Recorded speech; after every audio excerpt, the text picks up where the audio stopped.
नौशर फिरोज मामा के ख़बर ॾींदा डिस्ट्रिक्ट रिपोर्टर मोहम्मद हसन सुमरो जी रिपोर्ट मुताबिक़ ठारू शाह शाही बाज़ार के पुछड़ीअ वटे क़ाइम राणी दर्जी के दुकान ते बासर कासिम राजपूत पंहिंजी लठ बिरादरी साण करे पुरत रमीज़ सोलंकी मथां मामूली ॻाल्हि तां लठियूं हणी मथो फाड़े रतोरत करे छॾियो, जॾहिं त ज़ख़्मीअ खे सरकारी अस्पताल आंदो वियो। हमले में ज़ख़्मी थियल जे चाचे परवेज़ सोलंकी तरफ़ां थाणे ते NC दाख़िल कराई ऐं ॿुधायो त बासर कासिम राजपूत 20 खां मथे माण्हू घुराए बिला जवाज़ भाइटे मथां खूनी हमलो करे मुंहिंजी भाइटीअ खे अधमुओ करे छॾियो आहे। पुलिस हमले आवरनि खे गिरफ़्तार करण बदिरां राजूनी करण ते मजबूर करे रही आहे।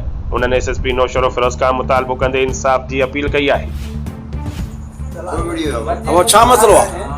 अल्लाह छाजे करायो मत उस्ताद की गाड़ी बोले के उस्ताद की गाड़ी बोले कौन उस्ताद हो जो मुझे उस्ताद आरिफ बिटवा पैसे फुरोड के लिए आया कहना मैं चौकीदार हूँ, लाइट मार रहा है। लाइट मार रहा है? हाँ, कितने मैं पेरे मैं बंद कर। तेरे पेरे कितने फुरे हुए हैं? मेरे घने फुरो है 1 लाख रुपए। 1 लाख रुपए